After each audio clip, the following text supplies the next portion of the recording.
This is wonderful. I want to take a minute and just remind all of us about the reason that we're here and how it came about that we are here. Actually, this is the 8th session of the Oysterville Town Hall Lecture Series. I keep counting how many people have actually shared their stories. We aren't quite to 50 yet, but almost. We're like at 43. We've had a couple repeats by popular demand this time. But actually, this all came about because, you know, Hal and I came here from Michigan about 9 years ago. And we kind of settled into the community and started looking around us and thinking, my goodness, this is a rare gathering of people. The stories that are here, the accomplishments here, and I wanted to hear the stories. So, lo and behold, the Oysterville OCC, Oysterville Community Club, made the building available for us to gather together, and they justified it on the basis that when they were given kind of proprietary privileges with this building, they were given the mandate to use it for the education and encouragement of the community. So that's what we're trying to do, and we're celebrating the stories of the people that have chosen to live here. And we celebrate with enrichment through education,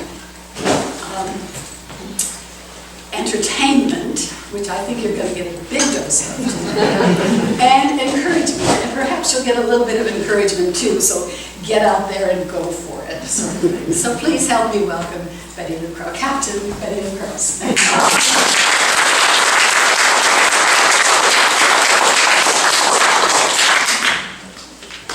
Thank you so much, everyone. Thanks for coming. And thank you to Diane and to Hal, oh my gosh, for keeping this coming. I mean, like she said, the stories from this community are pretty wonderful and fun and interesting. And there's a lot of characters hiding in all these cottages. So can you hear her? She's talking softly. Do I need to be a little louder? Yes. Yes. Okay, right. So today I'll talk about my early days at sea. I've been going to sea since 1976, but differently in the last 25 years with a cruise company, a much gentler way. But in 1976, when I was 24 years old, I ran off to sea. I grew up in a tiny little town in northern Michigan called Bark River, 500 people, and I couldn't wait to leave. There was a lot of stuff going on in the world, and I wanted to be in Woodstock or San Francisco or someplace fun. I ended up in Colorado because I had a passion for skiing. And when I was living in Telluride, Colorado in those early years, there was a group of mariners that lived there as well. They all worked for the USGS Survey, and they've been going to Alaska for the summer to work for about 5 months, doing marine geology work, and then they get laid off for the winter and come to Colorado and ski. And I was like, that's what I want to do. So these were federal temporary jobs, and you know, it was post-Vietnam. The merchant marine was very small. There wasn't much work to be had. So there was no one to call, but I found out that they were getting a second ship. And so I lied to my banker and borrowed $350 and basically hitched a ride with some guy I didn't know and went to California. I'd never been there. I went to Redwood City, California, and showed up at the ship at the gangway and asked for the captain. And he came to the gangway and I said, "Hi, my name's Bette Lu and I really want to work on your ship." And he was like, "Well, I have a full crew, you know, I really don't have anything for you." And I was like, "Well, that's okay, I'll just stay here until you do." Because sometimes there are those few moments in life where you make these decisions out of madness perhaps, but you know, you have that perfect clarity, this is what I'm supposed to do. And so I was so convinced at 24, I knew exactly what I was supposed to do, that the rest of the world should fall in line. So I pulled my paperback book out of my backpack, and I had my guitar with me, and I sat on the edge of the dock and met the crew as they were coming and going, and found a place to crash at the welder's house, and did that for 4 days. And finally they said, okay, you know, we'll hire you to follow the welders around and clean and paint. So I did that for about 6 weeks. So I lived on the ship, I knew everyone. There still wasn't a place in the crew, but 4 days before they were supposed to go to Alaska, somebody got in an argument and somebody quit, and there was a job. And that's how much persistence it took in those days to find a ship job. So they sent me down to the Coast Guard. I got my papers really quick, and we sailed for Alaska out under the Golden Gate and went north on this, it was about 200-foot, one beautiful little research vessel, and I was sick as a dog. It was horrible. Oh, after 5 days, I could not tell my dreams from reality. I mean, it was a storm, and I found out later, even the old salts got sick that trip. So I went to the captain and said, you know, I don't think I can do this. And he said, just stay one more trip and see how it goes. So I did, and that was it. I didn't get sick for another 17 years. I mean, when the ship was actually like on its beam ends and you're putting your feet on the bulkheads to stand up. So nothing bothered me after that. And so we went up pretty far north. We went all the way up to Nome. We were doing research all over Alaska. There was a lot of money in those days, the mid-70s, for oil research. And so science could be, you could write your grants for science under that. And so we had a multi-channel streamer and all these big air guns that would boom, and all this equipment for getting the layers, like 1,500 feet under the bottom of the sea. So mapping the sea bottom and looking for these little pockets that might possibly be oil. We worked with half the group were geologists, marine geologists. They were fun, wonderful folks. And then half was the crew. There were a few women in the crew. It was very relaxed and such a fun way to start. If I hadn't had so much encouragement and fun on those early days on the research vessels, I don't think I would have stuck with being a regular merchant marine. But that was grand. I was a steward the first year, so that is waiting tables and making beds, beds and heads. So I cleaned about 7 rooms. I waited on about 34 people at the 3 meals a day, and we worked, I don't know, 12, 14-hour days, and who cares when you're that young and you're in Alaska for the first time, right? So we would go out for about a month at a time and then spend 3 weeks or so in 3 days in port, and then we'd go out again. And usually then the chief scientist and the scientists would switch up, but the crew was there for the whole time. Those were also the days of the great crab seasons up in Alaska and the Bering Sea, when, oh my gosh, there was so much money and so many crab. So going into Kodiak and being a fun-loving 24-year-old girl was great. So go out at night, and I mean, these guys they just wanted to buy you drinks and dance all night, so why wouldn't you do that? So we'd go out and, I mean, dance till 5 in the morning and then go to work at 5:30. Because bars didn't close, and so I loved it. I loved every bit of it. That's the second season, so I have to tell you about the ski. The second season, I got on deck, which was a really big deal to have a woman on deck. Oh my gosh. So I got a job as an ordinary seaman. I was competing, there were 3 of us going for the job, and I was competing with a couple of guys. But this fabulous captain, Captain McClanahan, he had 3 daughters, and that might have made him think a little differently. And he was also really young. He was only 34, and he was an unlimited masters. That means any tonnage, any oceans. And he had already been a Panama Canal pilot and was done with that. It's just magnificent ship handler and a great captain. And I just wanted to learn everything, and I think that they appreciated that about me. So So I got on deck as an ordinary seaman. That means you just do whatever anybody tells you to, but you stay on the regular watch. And then I got enough sea time to sit for an able-bodied seaman's ticket. That's the next step up. So this is all under the auspices of the Coast Guard. Living here, you guys probably know a lot more about that than some people do. The Coast Guard is a service, but a merchant marine is not being in service. But you are under the Coast Guard regulations and also those federal rules of the high seas. You can smoke marijuana in Washington, but you can't if you work on a ship, you know, those different set of rules. And so it's set up as a kind of an apprentice program. There's very clear ways to work yourself up into different kinds of licenses because, you know, I've been doing this for a long time. Sorry. I'm sure I turned my things on your mind. So I got my able-bodied seaman's. I sat for that down in San Diego. I flew down there to take the test.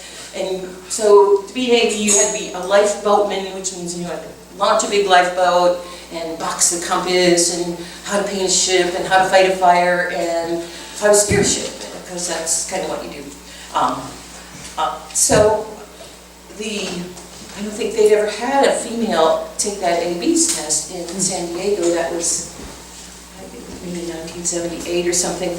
And so he just kept asking me knots, you know, so I think I tied 17 knots for that Coast Guard guy. I don't know what it was, but I mean, the whole table was tied up in knots. I think they were quite surprised to see me there. So the USGS, US Geological Survey group that I worked with, had a sweetheart agreement with the National Maritime Union in San Francisco. So I joined the union because I wanted to see the world and go on big ships. And so I got out, I think first as a galley person on board one of the last of the US lines. That was a big company, you might have heard of it, but that one's gone under long ago. So we went to Northern Europe on that one, and but I finally got on as a deck utility on board the SS Leslie Lights. I had I'd taken a job in the union hall, and have you heard the term throwing in your card? It's a literal thing if you're in that kind of a union. You would go home for 5 months and your card would age up to 7 months. So I'd go from Telluride back to San Francisco with like a 5-month-old card, and that almost guarantees you're going to get the job. So there's this board up there, you go down to the hall, and there's this board with jobs written on it, and so when they call the job, they say, hey, they need an AB to go to Far East 2 days from now. You get on in Oakland, and you throw your card in, and the oldest card, up to 7 months, gets the job. It's an odd thing, but that's how they do it, or that's how they used to do it. So, so I got a job going to the Far East, and I went to this ship, on this one. This was a Lux Brothers ship, and I got there. It was kind of a dirty, ugly ship, so maybe it all turned out just fine. So, you know, you're down this big dock, and there's this giant freighter, and you got a sea bag and a backpack and whatever, and you go up the gangway, and I was there for like 5 minutes, and they said, Captain wants to see you. It was like, whoa, you know, I didn't have time to do anything wrong yet, but so I went up there, and the captain was kind of rumpled khakis in his crew cut, and he was like, you gotta go. And I was like, I just got here. And they're like, I can't have a woman on my ship. So this was 1979, and that's how things still were. The merchant marine was very slow to change. There still is in many respects. And so I went down. I didn't have a cell phone, you know. Went down to the dock and found a payphone. I called the union hall, and they said I have to go. And they said, okay, now you got to go back up there, and I got to write it down, get a letter of why they're letting you go. So I went back up, and I talked to him. I was like, you got to give me a letter of why you're letting me go. And of course, I'm this kid, and this is a really big ship, and it was kind of crazy. So, so finally, they wrote down that They didn't have a single room for me, and they did not allow women and men to share rooms, and that was a Likes Brothers policy. So I took that back to the union hall, and that went to a federal arbitration. And because in the new ships they were building, everybody had their own room, so it wasn't an issue. But that was like a Group 1 union job. You had to have been in the union a long time and be a senior person before you got those cushy, nice rooms with your own bathrooms and all of that stuff. So a way to keep people out were most of these older ships, there were 2 people to a room. And they didn't allow women to share rooms. And there were plenty of rooms on the ship, but it was just a way to keep women out.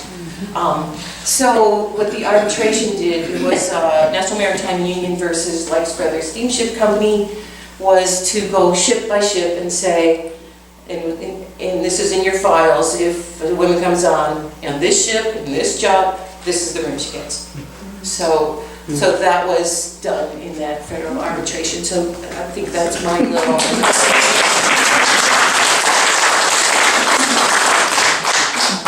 That's probably my life's contribution to whatever.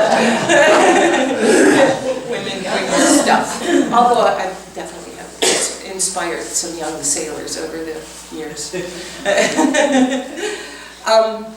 So I kind of forget what ships were what in those years, but eventually I got on this ship called the SS Leslie Likes, which was the same company, and I took the job as a deck utility, which was the assistant bosun, because the job came with its own room. And it's not that I knew anything about working on that kind of freighter, because that was a break bulk, the old style freighters with all the booms and all the blocks on them and all the rigging. We had 1 container hatch out of 6 hatches. So we carried all kinds of crazy stuff on there. So that was during the time when the shift was going from the break bulk freighter to the containers, which everything now is pretty containerized. It was really fun. Like we'd stay in Singapore for 6 days and unload things. We took bagged rice and bagged flour to Egypt, to Africa. We went to Madagascar. We were the first ship in there since 1944, bringing in food. They had been communists and then it switched over and became democratic, so we were giving them stuff and they were very hungry. So that was a good thing. Took 17 locomotives on the decks to Casablanca from Houston. And one trip was also from Houston to Cape Town, 5 Brahma bulls in these giant boxes, and I fed them across the Atlantic Ocean. They were wonderful. They were these prized animals, but their heads are like this big. So I had to muck out their stalls into the ocean, and I had a half a ton of hay and all this grain, and yeah, they were amazing. And then they just kind of sway. But you could get in and touch them and everything. They're really cool. They were breeding them with regular beef cattle because the Brahma bulls were more disease resistant for hot climates, for tropical climates. So they were champion animals we raised to do that. So that was great. My job on there was whatever the bosun wanted me to do. And we had this fantastic bosun who just knew everything about ships. So we spliced wire. I used to climb those king posts, which are really high, and I think there were about 10,000 of those Zert fittings that you put a grease gun on. I greased all of them, like every 6 months, and fixed things. And I wasn't standing watches on there. I did some lookouts, so that was like day work mostly with the bosun. So when you'd be coming into port, there are different types of rigs that use different wires on. So a 10-ton rig or a 20-ton rig, depending on what you got to pick up, or a yo-yo rig, or these different things. These hatches unfold, and then you have these fabulous cranes with all these van guys and all these things on them and all these great things to run. I love cranes. And so you get to pick things up and then swing them over to shore. When we were in port, of course, the longshoremen came and did that. When I was in Egypt, they used to make me go to my room because we couldn't get any work done because the Egyptian guys were so blown away with this woman walking around in a pair of jeans and a shirt. I mean, they were all in robes and turbans and coming on to do the longshoreman work. So it's like, you gotta go sit in your room. You're too distracting and someone's gonna get hurt. So, Alexandria, Egypt was fabulous. We used to rent a horse and a carriage, and because you could get these horse-drawn taxis and just ride around and look at the old buildings, and someone would buy us some spleef. It's a mixture of tobacco and hashish, and smoke a little of that and ride around. We're just so lucky that I didn't go to an Egyptian jail. Dumb. Youth. So confident. I got to go to the pyramids while I was there. That was really cool. We drove down in some crazy Egyptian taxi from Alexandria down to Cairo, and then went out in the morning at dawn and rode camels around and got up to the museum and saw the King Tut exhibit, and then I think we did it all in like a day and a half because that's what we had. So yeah. So those, to me, that was kind of the glory days of those last fabulous freighters. We'd go to Italy and pick up a few containers of wine and get to go out and eat and go to some of those wonderful places. For those first 10 years after I left the USGS, I was the only woman on all the ships I was on. So I had a lot of choices to make. We'll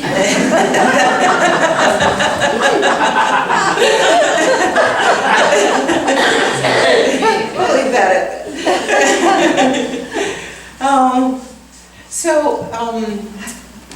the Alaska Pipeline, I can't remember what year it was finished, maybe you do, but that started a whole new trade, and new ships were built for that maritime trade. So I got on some of those tankers. I think I did tankers to Valdez for about a year and a half. And that was nice. You had your own room. There was a smaller crew. Those ships were 900 feet long. So it took like 5 minutes to walk to the bow. I mean, if you're going to do any work, you had to make sure you had a bucket with all your tools because it would just take you all day to go get it on something to do the work.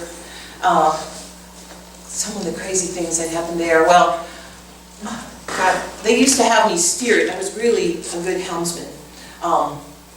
And so I was a watchstanding AB on there.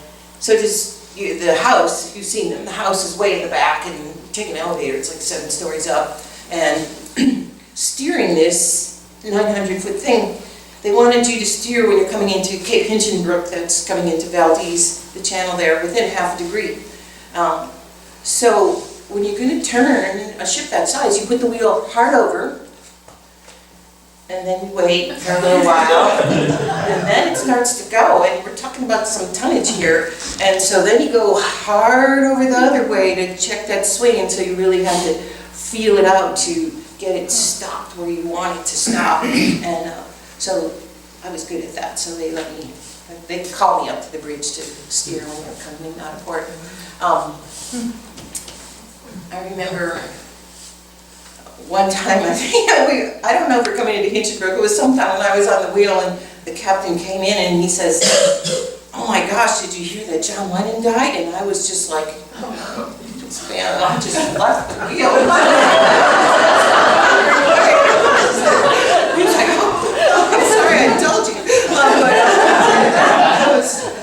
That was how I did about that sad day. And we used to do, with the tankers, we would do, Huntington Beach.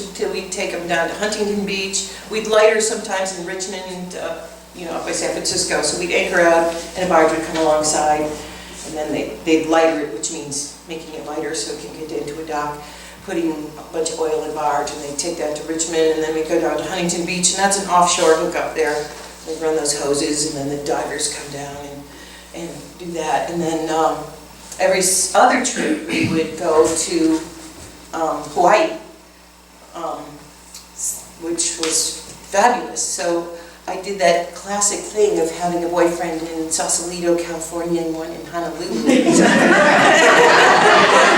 really fun. The guy in Honolulu drove our water taxi back and forth, so yeah, we had a great time. So let's see, what else happened on those tankers? One of the crazy ones, one of the bad ones, this was a bad call by the captain. We were coming into, I can't remember where we came into, sorry. It's near Pearl Harbor anyway. And we were dropping the anchor, so I was up there with the bosun dropping the anchor, and the captain said to let it go, and the bosun knew that it was too early, but you don't get to say. So we started to let it go, and he said, you know, let it all go. On those kind of ships, I mean, 900 foot long, one link of chain is this big, huge. And you got like 12 shots of chain, a shot is 90 feet. So we let it go, and he said, run. So we kind of took off running because the sparks started flying, and this anchor, I mean, it was too deep for dropping the anchor, and it just went all the way out. And it is welded by a pin this big into the chain locker, which is below, and the whole thing came flying out. It was really exciting. Kind of dangerous, yeah. How did the ship stop? How did the ship stop? They have two. Oh, they have two. Yeah, they have two. Yeah, but yeah, it wasn't a real good situation. And, yeah, and there was some blaming that happened that was kind of unfortunate. Yeah, the blaming, the big guys blaming the little guys. Yeah. The flaming. Flaming. No, there were some sparks, which was scary because it's a tanker, and yeah, but no. So, oh yeah, I should talk about. Are we ready for that yet? Let's see. Oh, a couple of little stories. When I was back on the Leslie Likes, one of the ports we came into was Mombasa, Kenya, and it was great. We were there for like 5 days, but the first night we got ashore, they gave us this little ticket, which is like a 4-day pass or whatever, because seamen didn't generally carry passports. You carried your Z card or your seaman's card, which was a 3-day passport. So it went through the FBI and all that passport stuff, but it wasn't a regular passport. So they gave us this little ticket that we were supposed to have with us, a piece of paper. And I went off with the boys in a taxi and got drunk, and we were heading home in the evening, and so we're, just walking down the dock, and there's these giant men in uniforms with machine guns that stopped me, and they wanted to see my little ticket, which I lost somewhere, and they wouldn't let me go to the ship because women who went to the ship after dark were generally in different business. So I had to sit on this little bench with these two enormous men guarding me with guns, and I was like, so the guys had to go back to the ship, wake up the captain, because I did have a passport, get my passport out of the safe, come back down and rescue me. So that was a frightening situation. I was like, felt kind of alone, sitting on a little dock in Mombasa, Kenya. So towards the end of my Leslie Likes time, well, that was the end of it, was coming out of Italy or somewhere, coming out through Gibraltar. So you're in the calm Mediterranean Sea, and then you start heading into the swells of the ocean. And I was working on some big metal block, like chipping it or getting it ready to paint, and it fell, and it hit my foot, and it smashed my parts of certainly smashed my big toe a lot. But so it was a 9-day crossing from Gibraltar back to Charleston, that was the most pain I've ever experienced. And I didn't want to give me any pain meds because somebody decided I was faking it. So, so my friends would sneak in with bottles of whiskey and try to help me out, but it was bad. When I got to Charleston, I saw a doctor and they pulled me off and put me in a hospital and said I was lucky not to have a bone infection. And so they kept me for 4 days, which about drove me nuts because I don't like to be that still.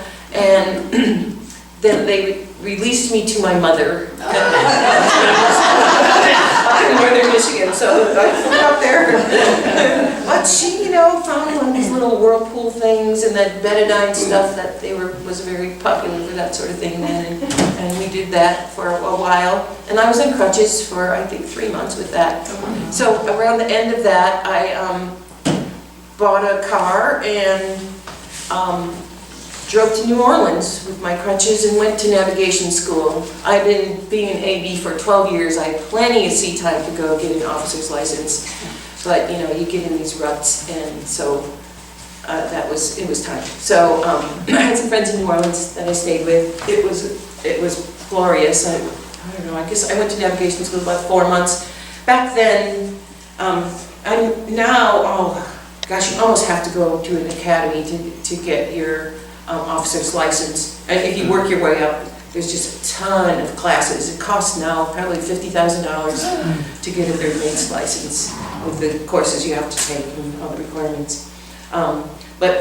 There were these two brothers in New Orleans, the Page brothers, and they had this little navigation school, and so for many, many years, like 30 or 40 years, if you came up through the hawse pipe, which is the pipe where the anchor comes up, that's what it's called, and you work your way up to your license.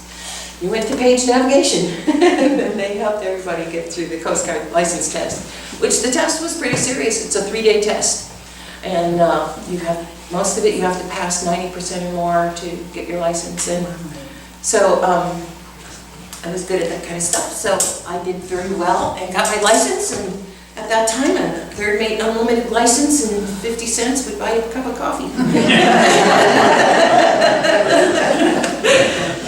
Once again, there were any jobs. The USGS was coming back together. These, in the Reagan years, all those research money just dried up. The research vessel that gave the SP Lee to, or the Sea Sounder was given away. Anyway, so I had left that and gone on to all these other adventures. But this was back when our enemies, the Soviet Union, when it was still together, were working on this, oh gosh, what's it called, the EEZ, the 200-mile offshore limit for mineral treaty rights. Anybody remember that? And the U.S. didn't want to sign it, but other countries in the world were really excited, especially some of these poor island nations that had a lot of watery areas around them that might have manganese nodules or different precious metals that could help them economically. So there was a lot of call to do marine geology and find out what was on the bottom and what was possible for some of these places. So the Soviet Union offered to go to the South Pacific and do that geology, and they would, in exchange for land for a base in the South Pacific. And the United States said, oh, that's okay, we'll just come and do it for free. And so I got on that ship. That's why the Department of the Interior ship got to go to the South Pacific for 10 months. So this was Captain McClanahan, again, my first captain and my mentor, and a lot of the old guard that we had all worked together years before, so it was really special. And there was a second mate spot, but of course they were hiring out of Hawaii, and it was this hard-headed port captain who did not want a woman.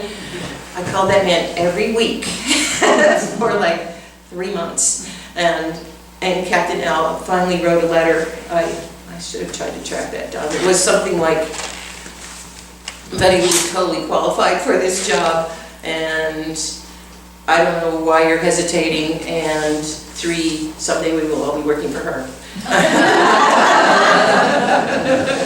And finally he said yes, and so I went to Honolulu to get on the ship.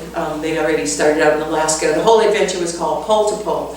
So I was the brand new second mate. They didn't have a third mate on there, but I could do third mate on this vessel. And I remember, so we were doing testing some equipment coming out of Honolulu, between Honolulu and Maui. There's a lot of ship traffic and small boat traffic and stuff going on there. So I had the 12 to 4 watch. So midnight, you know, Captain L comes up and he's like, okay, it's yours. You go to bed now. And it's like, you know, it's dark with just little blinking lights everywhere, which I could figure out. But that first watch was terrifying. But there was a red button to push for the captain if he needed it, but I made it. He was like, turn left, turn right, stop, back up, do whatever you gotta do, but don't hit anything. Okay, I got it. And that's kind of what we were doing. We were testing equipment, so you'd stop, they'd throw stuff over the side, pick it up again, and go around, whatever. So that was an amazing trip. It was 10 months. I got on in Hawaii, we went to Fiji, Tonga, Vanuatu, Solomon Islands, Papua New Guinea, down to New Zealand for Christmas and New Year's, and then we went to Antarctica for 2 months on the Ross Ice Shelf side. And then back up to New Zealand. We spent a month in New Zealand because we bent our propeller down in the ice, and then so I got to do some backpacking in New Zealand, and then I don't know where we stopped after that, but anyway, it was fabulous. Some of the things I remember from that were in Antarctica. We were trying to get into McMurdo, so we were there for 2 months, and we changed scientists and got food halfway through. So we were trying to follow I think it's the Polar Sea, one of the U.S. icebreakers. There's Polar Sea and Polar Star.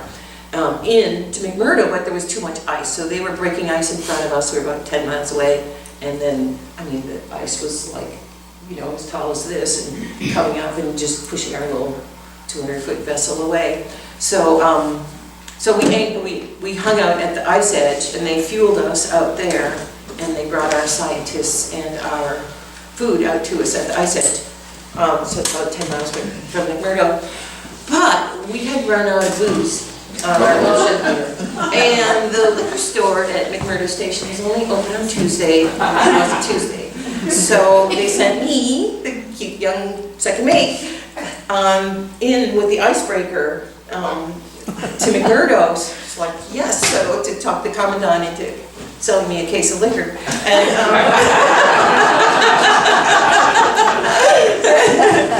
so I got on this fabulous icebreaker. They let me drive the icebreaker. They went way up in the conning tower, and they gave me all little souvenirs, and it was really great. It was awesome. So I got to break little ice in the icebreaker and go to McMurdo and buy a t-shirt at the little McMurdo store and walk up to Scott's hut. That was fabulous. And see the commandant. And bring back, and be a hero, bring back a case of booze. It's not that we drank very much on that ship, but you know, you gotta have a little something.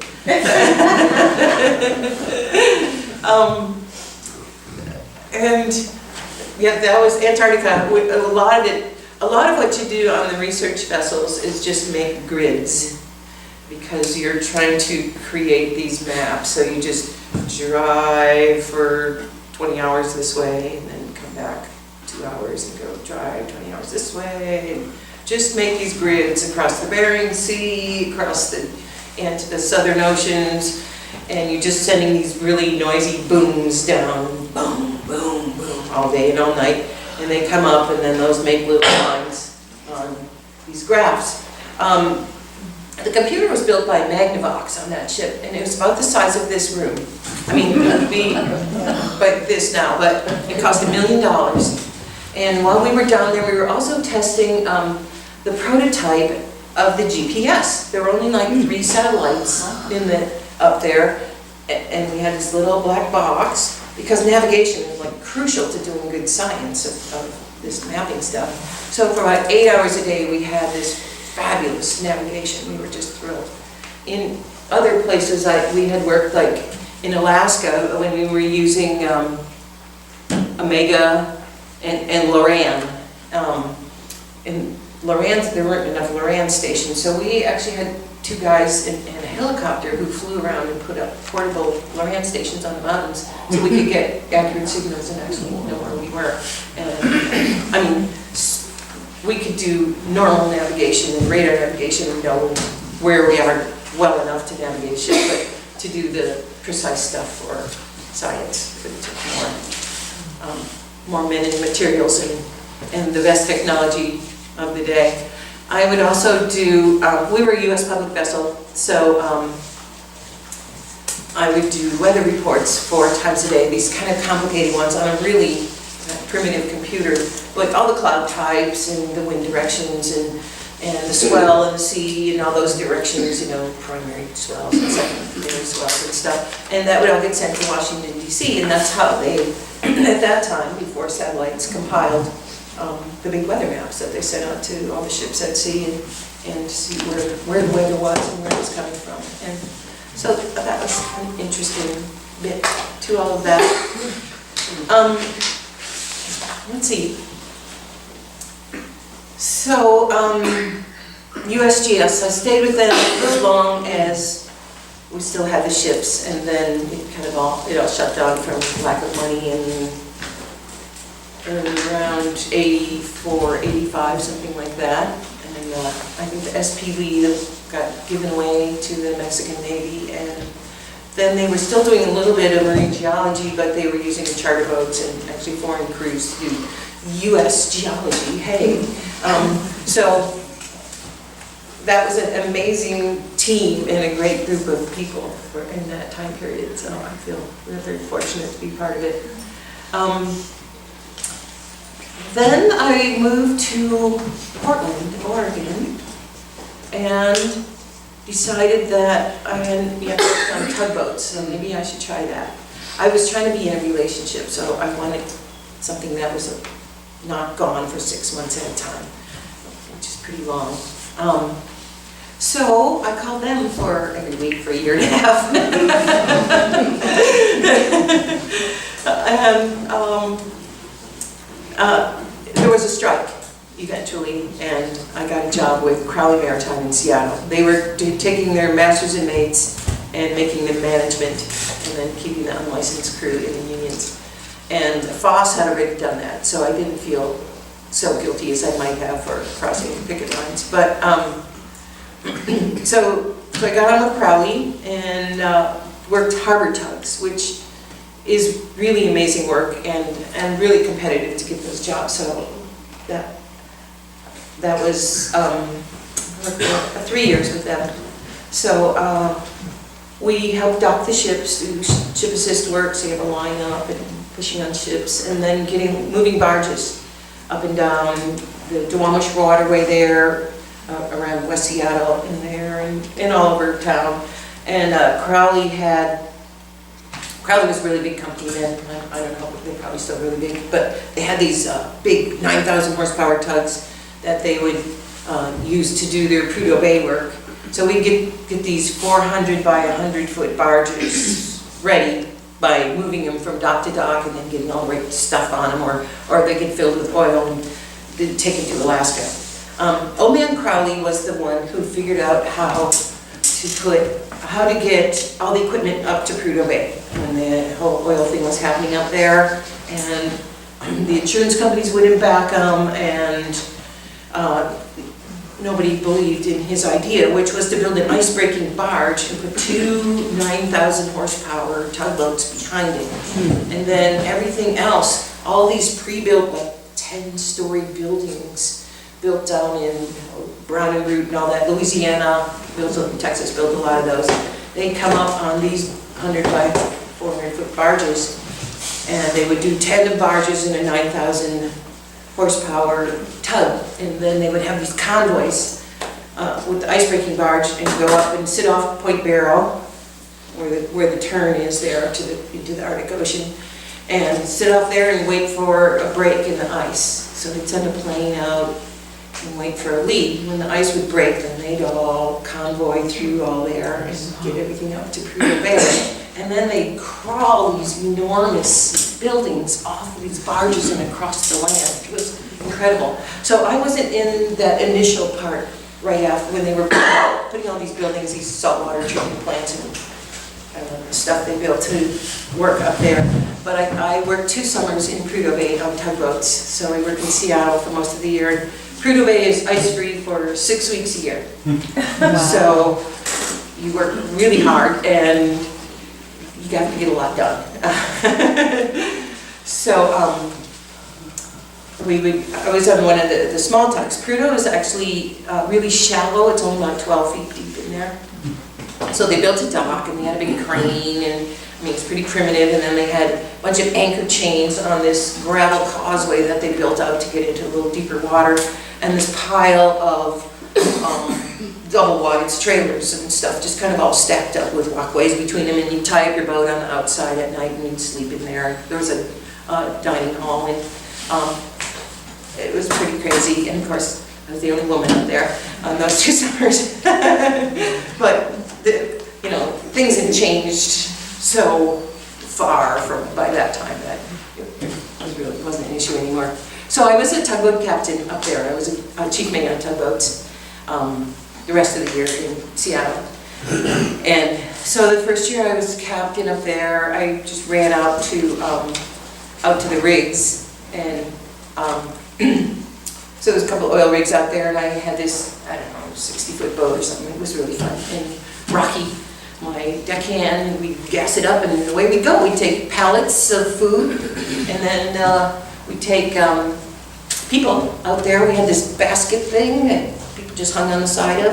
Yeah. So we go drive out under the rig, and it's, you know, it's really far up to where they send the wire down, probably a couple hundred feet. I don't know, so you just work your boat up under there, and they drop a wire, and you hook it up on the pallet and get out of the way, and so I did that. I mean, and there's ice everywhere too. And occasionally you see caribou on the land and stuff like that. And then the second year I went up there, that was the year of the Exxon Valdez spill. But so Crowley sent pretty much everything they had in Seattle up there to work on that. And so but they sent me to Crudo, and I think I was the only captain, and there was 5 engineers up there, so it's like, okay, whose boat wants to go today? But we had to get all the winterized tugboats are up on barges. So these are like 67-foot triple screw tugboats, and they're all up on barges, and you got to get them in the water so you can get out there and work them. So once the ice is out of there. So Bill Payne came on my boat, and Bill Payne is the guy, I was going to tell you the rest about getting these things off of there. Okay, Bill Payne is the guy who invented how to do things in the Arctic. He's this bow-legged guy, about, I don't know, 5'6", little hat and cigar, and brilliant. And he invented those big tires that they use when you go to Churchill or anything like that, with those Arctic buggy things.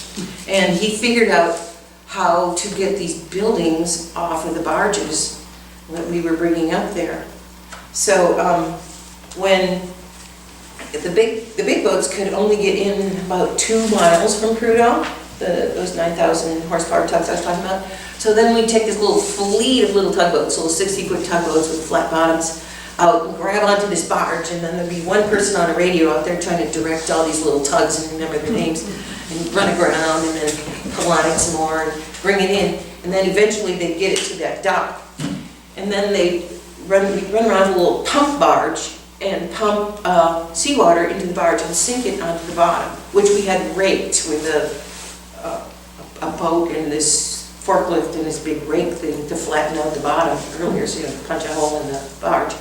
So you'd sink that barge so that it was stable enough. And these barges had like hundreds of hydraulically controlled tires, truck wheels underneath them. Hundreds, it was just like solid wheels, and they crawl across this flat tundra on these roads they had made at like 3 miles an hour. Really otherworldly to see. It's just crazy. I mean, a 10-story building, you know. 100 foot by 400 foot. Wow. Giant thing. And then they put those in place. So let's see. Oh, so we had these boats on barges at the beginning of the season, and we had to get them in the water. So Bill says, hey, can I ride with you? So I was telling you about Bill Payton. So he's on the boat with me. So you got a barge next to the kind of makeshift dock and this big crane.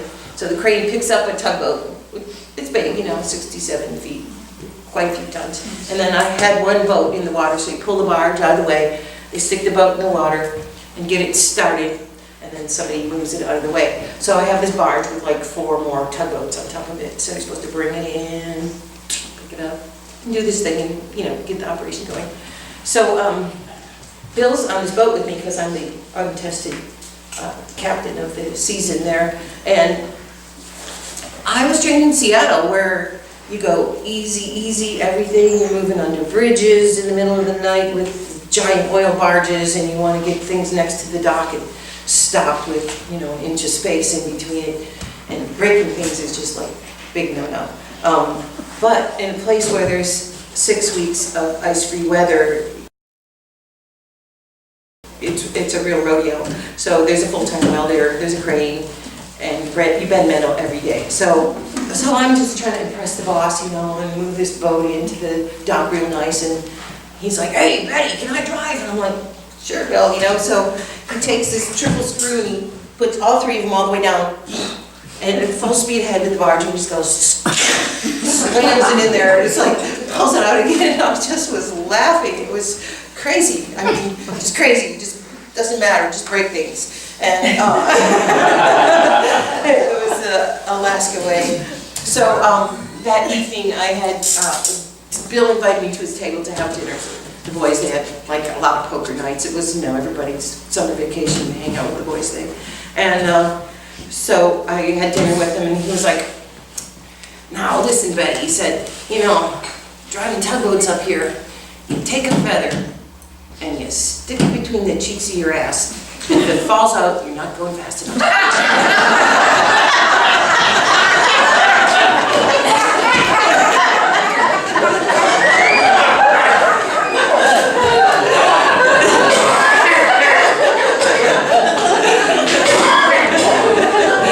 So that was how I was trained. I was looking through my stuff yesterday trying to find this envelope. I have one with a feather in it. It was taped to my door the next morning.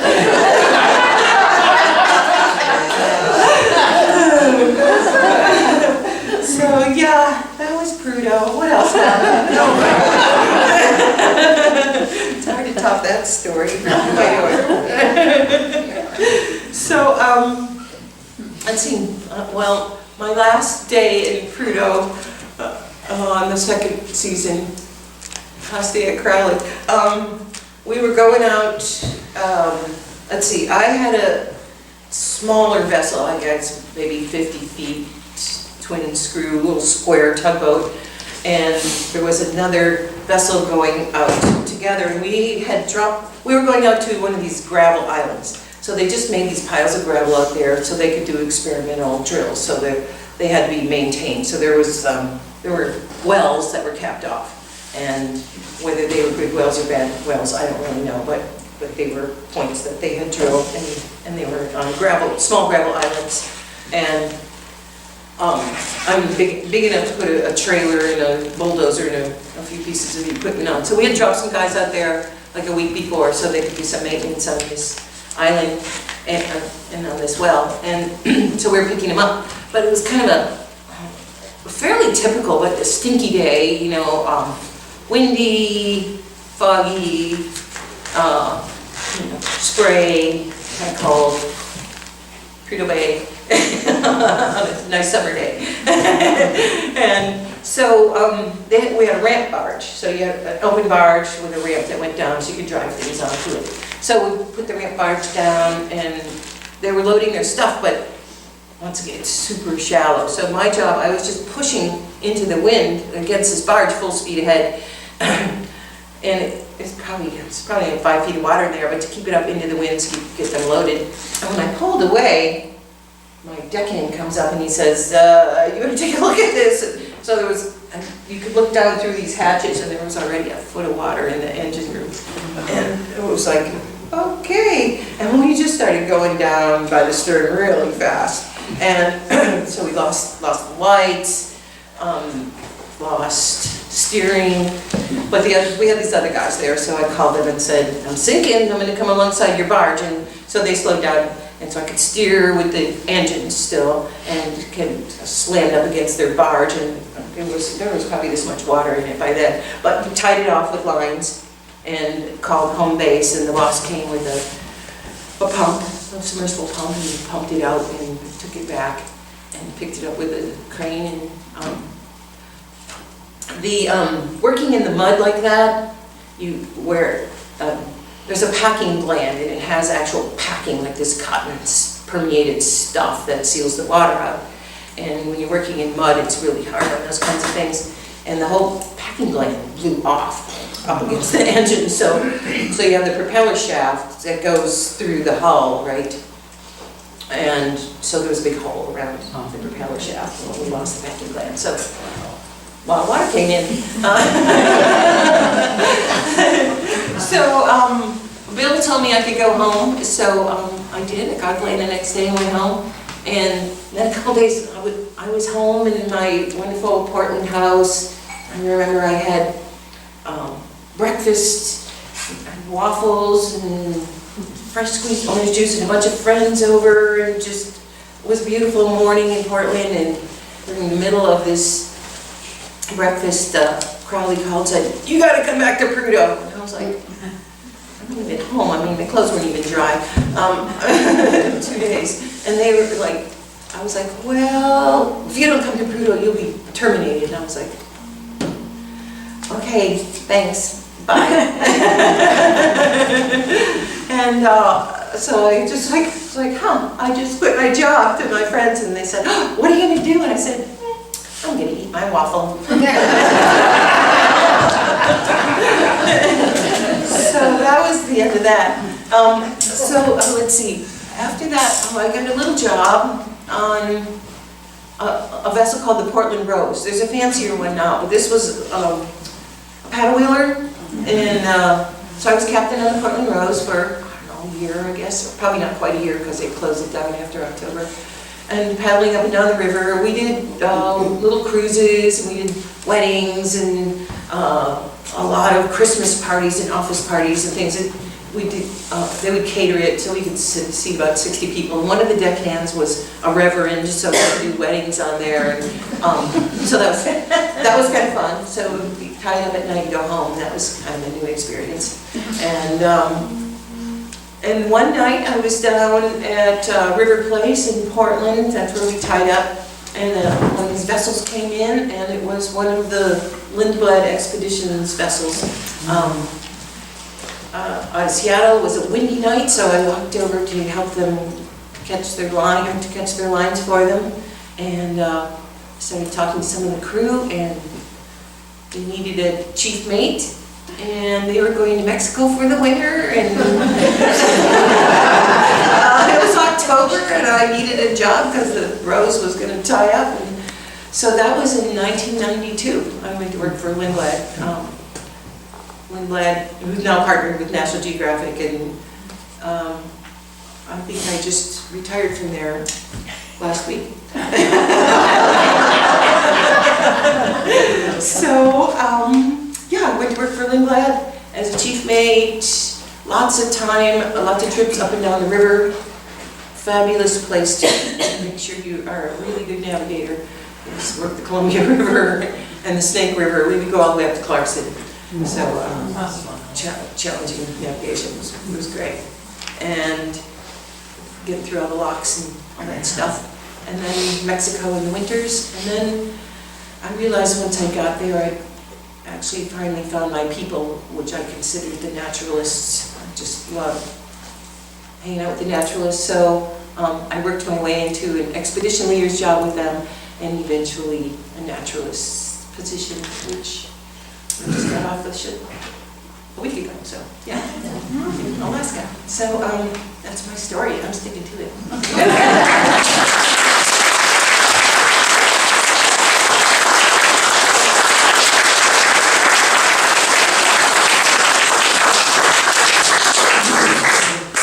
Thank you.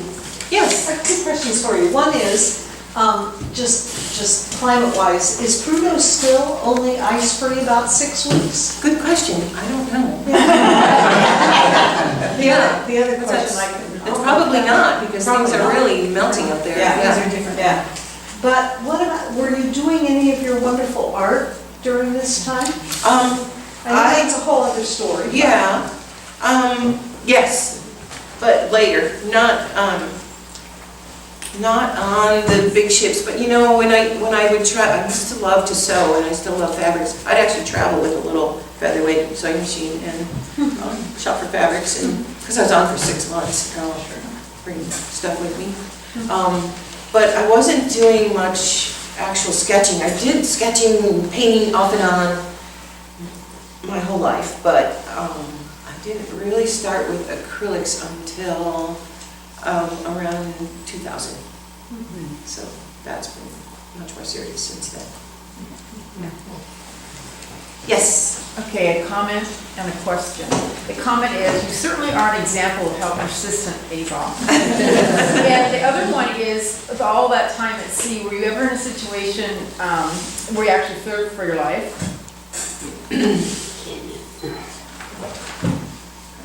Probably when, in the event she hadn't been able to bring the case of booze back.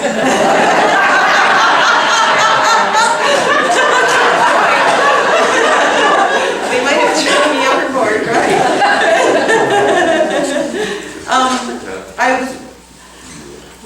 The last trip I made on tankers, we crossed the Gulf of Alaska in February, and it was a big storm. It's a 900-foot ship, and it's crazy. I mean, you're on a bridge of a ship that long, and watching the whole decks going like this, and we had probably a foot of ice frozen on everything, which can make ships really unstable. It was just, we had to go beat the ice off the winches and try to get them warmed up enough to tie up. So it took us 12 hours to tie up, which normally takes an hour.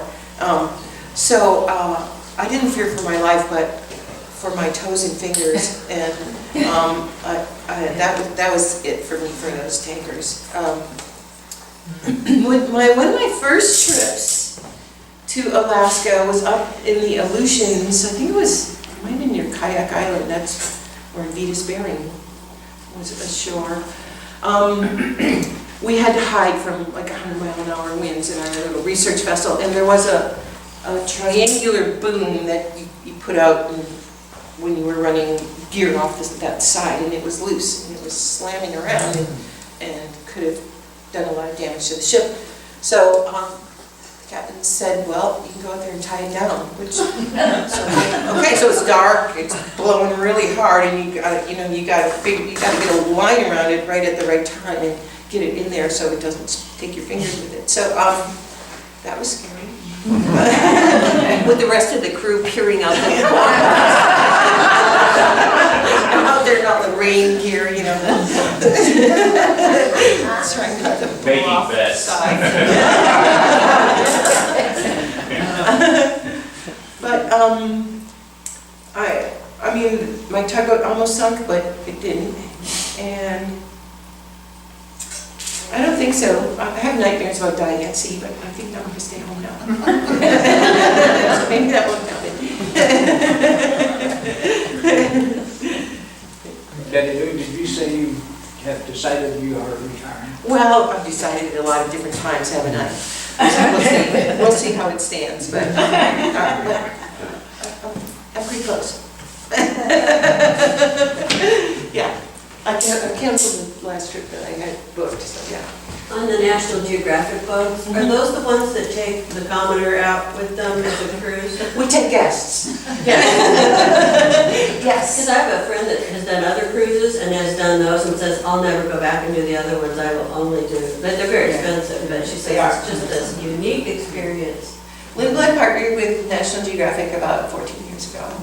And so all our ships are now named National Geographic, whatever. I was just on the Quest, which is the brand new one that just came out. And so I usually work Sea Lion Seabird, which is West Coast, Alaska and Baja, Columbia River. But in the Galapagos? or- I haven't. I hate hot weather. Obviously. I do. But they have, yeah, if you go to expeditions.com, they've got lots of trips, and yes, they are very expensive, but it's easier to work there. Question? Oh, hi. Have you had a bucket list all these years of things that you wanted to check off as you went along? I mean, like places? Places? Yeah, would be the first one, I guess, or ships? Well, let's see. Now I'd like to write a book. And I'd like to pursue my art from a heartful place and see where I can go with that as an artist. I mean, last year I saw Garrison Keillor at the Minnesota State Fair. That was big on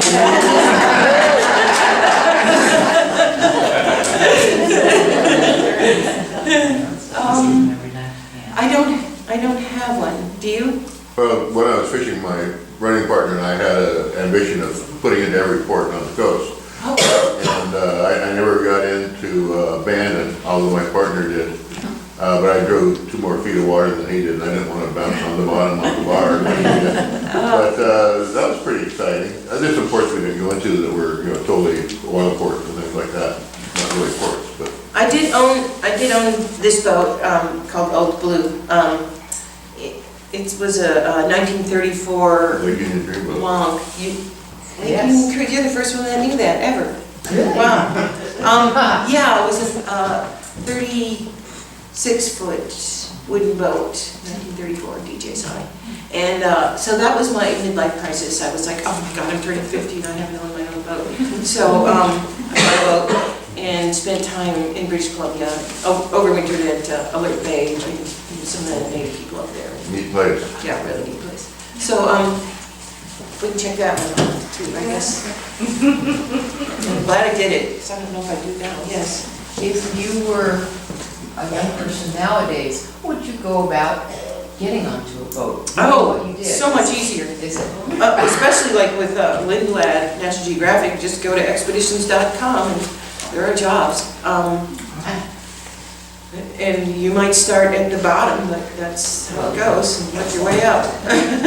But, I mean, I think it's a great exposure. Usually you have to sign a 6-month contract your first time around, but you just meet so many people from all over the world and all different ideas and all the naturalists, and just really helps you think in a much bigger way about the world and what's available and what's going on. And you can work your way up. The captain of the new Quest, he's only like 35, I think, and he worked his way up from a deckhand. Yeah. How was the Long Beach Peninsula lucky enough to have you land here? How was I lucky enough to find the Long Beach Peninsula? I bet you all feel that way. I've been in Ocean Park for 22 years. Yeah. I'm not going anywhere. You've already been everywhere. Might be time to stay home. Or an alternative might be, just come to the Oysterville Town Hall and watch us. And it will broaden your horizons. Oh my God, thank you so much.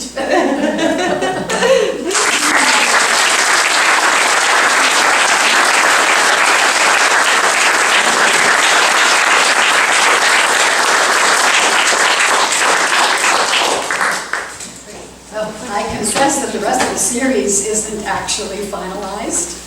Yay! And so we're focusing on celebrating this river that she has introduced us to. And so we have a few people ready to come and share their stories, but I'm thinking we could have part 2. Part 2. Anyway, just keep your eyes open on the Chinook Observer, and that will tell you all the rest that's coming. It's pretty much in place, but I have kind of dropped the ball to get it all together. Anyway, what a send-off. Thank you so much.